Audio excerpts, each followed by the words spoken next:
දෙවියෙකුට දානයක් දෙන්න ඕන නම් සංඝයාට මනුස්ස ලෝකෙට එන්න ඕන. සුද්දෙකුට හිතු විදියට දන් දෙන්න බෑ. මේ මනුස්ස ලෝකෙ විතරයි දන් දෙන්න තියෙන්නේ පින්වත්නි. මීට අවුරුදු 300කට විතර කලින් මහනුවර යුගයේ ස්වාමීන් වහන්සේ නමක් පාරේ පිණ්ඩපාත යනකොට ඒ කාලේ මිනිස්සු දන්නේ පිණ්ඩපාත කියන්නේ මොකද්ද කියලා ඒ කාලේ මහනුවර යුගයේ මිනිස්සු දන්නේ. එහෙම යුගයක් ලංකාවේ තිබ්බා. ඒවා පහු කරගෙනයි මේ අපි පින්වත්නි තුනුරුවන් සරණින් මහ බෝධියේ සෑය පිහිටෙන් අපි අද දන් දෙනවා. අපි අද බණ අහනවා. ලංකාවේ මිනිස්සු දන් දෙන්න නැති අවස්ථා තිබ්බා. යුද්ධ තිබිලා මිනිස්සු හැංගි හිටපු කාල තිබ්බා. ලංකාවේ හැම පිරිමියෙක්ගෙම පිරිමි කියලා පිරිසක් හිටියනම් සිංහල හැම පිරිමියෙක්ගෙම අතපය කපලා තිබ්බ කාලයක් තිබ්බ පොළොන්නරුවේ. ප්‍රකෘති පිරිමියෙක් ලංකාවේ හිටියේ නැති කාලයක් තිබ්බා. ලංකාවට අවුරුදු 12ක් දුර්භීක්ෂ ඇවිල්ලා ස්වාමීන් වහන්සේලා මරාගෙන පුච්චලා කාපු කාලයක් තිබ්බා.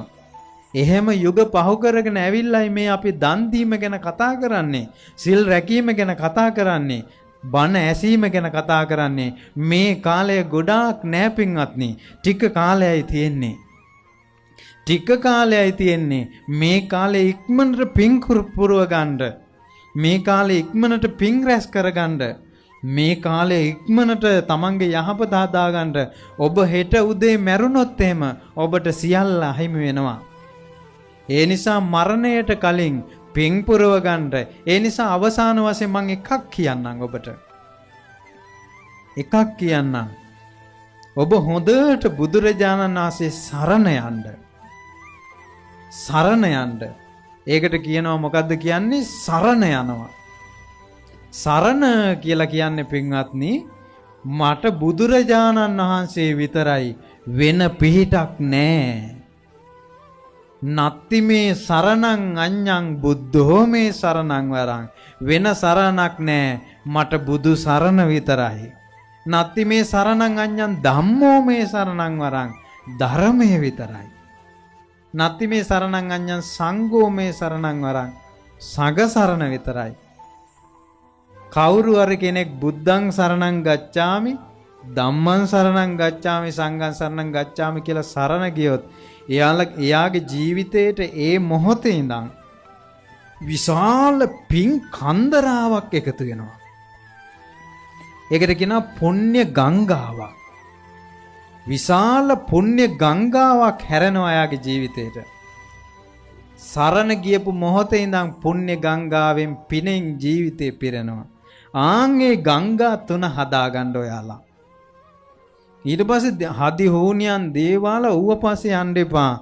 තුනුරුවම ළඟ තියාගන්න. මොකද මැරිලා පළච්ච දවසකට ඉතුරු වෙන්නේ තුනුරුවන්. ඊළඟට සිල්පද 5 S2 වගේ සිල්පද ටික බොන්න එපා. හොරකම් කරන්න එපා. වැරදි කාම සේවනයේ පරිසරයේ අහුවෙන්න එපා. බොරු කියන්න එපා. මේ සිල්පද ටික රැකගන්න. මොකද මම මෙහෙම කියන්නේ ඊළඟ ජීවිතේ හදාගන්න, සැලසුම් කරගන්න. මේ ජීවිතේ වස්තුව තිබෙන්නේ නැතක් කමන්නේ. දුප්පත් උනක් කමන්නේ. කන්න බොන්න නැති උනක් කමන්නේ. අඩු වේලක් කර වේලක් කෑවත් කමක් නැහැ. සරණ රැකගන්න. ඊළඟට සිල්පද 5 අඩු ගන්න ඔය ටික තියාගන්න. මං කිව්වේ අර දෙමළ මිනිසෙක් ලංකාවේ හිටියා. ඒ මිනිසයා ජීවිත කාලෙම කරේ පව්කම්. හොරකමේ ගියා, දඩේමේ ගියා. හැබැයි මුගේ පිනක් තිබ්බා. එක රාතන් වහන්සේ නමක් මේ මිනිසයා මැරෙන වෙලාවේ ගෙදරට ගියා. ගෙදරට ගියාට පස්සේ මේ මිනිසයා ඒ රහතන් වහන්සේ හිතවත් ඒකයි ගියේ.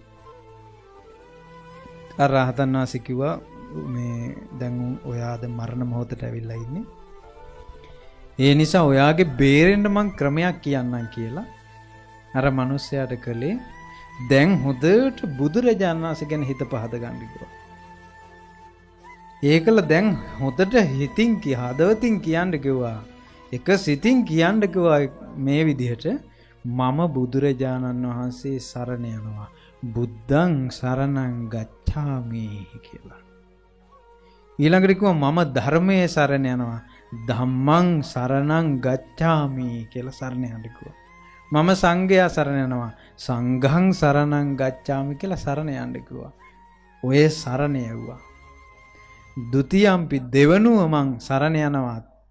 ဒ ුතියම්පි බුද්ධං තෙවනුව සරණ යත තියම්පි බුද්ධං කියලා සරණ ගියා. මේ මිනිසයාට සිල් ගන්න බැරි වුණා. දිව ගැලවිලා වැටුණා. සිල් ගන්න බැරි වුණා. දිව ගැලවිලා වැටුණා. මේ ලංකාවේ වෙච්ච එක. අර මිනිසයා නිරේ යන්න හිටියේ. නිරේ යන එක මුළුමනින්ම වැළකුණා. මොකෙන්ද? සරණ යෑමෙන්. බුද්ධං සරණං ගච්ඡාමි.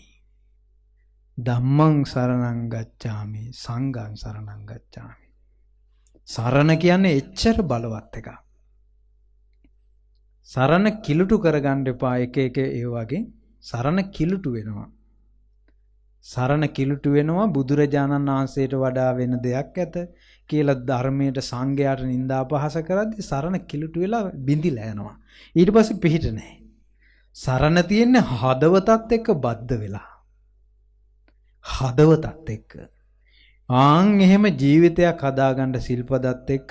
මොකද ඔයාලගේ ජීවිතේ කවදා මැරෙයිද දන්නේ, කවදා නැති වෙයිද දන්නේ.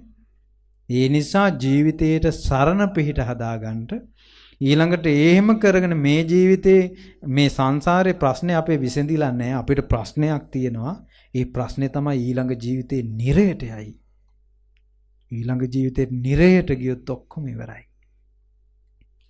මේ දේශනාව අවසානයේ අර සුබ කියන බ්‍රාහ්මණය අවසානයේට අර බුදුරජාණන් වහන්සේ ඉස්සරහා කියා හිටියා ස්වාමීනි අද පටන් මං බුදුරජාණන් වහන්සේව සරණ යනවා කියලා මේ දේශනාව අවසානයේ අර මිසදුටු බ්‍රාහ්මණයා සරණ ගියේ.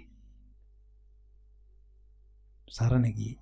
ඒ නිසා පින්වත්නි සරණ අපිට වරින්නේ ජීවිතේ පුළුවන් තරම් පින් කරගන්න. ඔහේ ජීවිත ගෙවෙන්න දෙන්න එපා.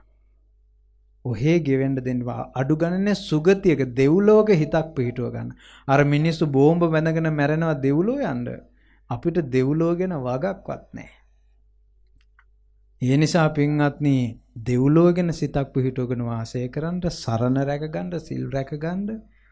මේ අද කියපු කාරණා කර්මයයි අපිට ඉරම හදලා දෙන්නේ. කර්මයයි අපිට හොඳ වේවා නරක වේවා යම් කර්මයක් කරයි නම් එයයි අපිට විපාක හැදලා දෙන්නේ.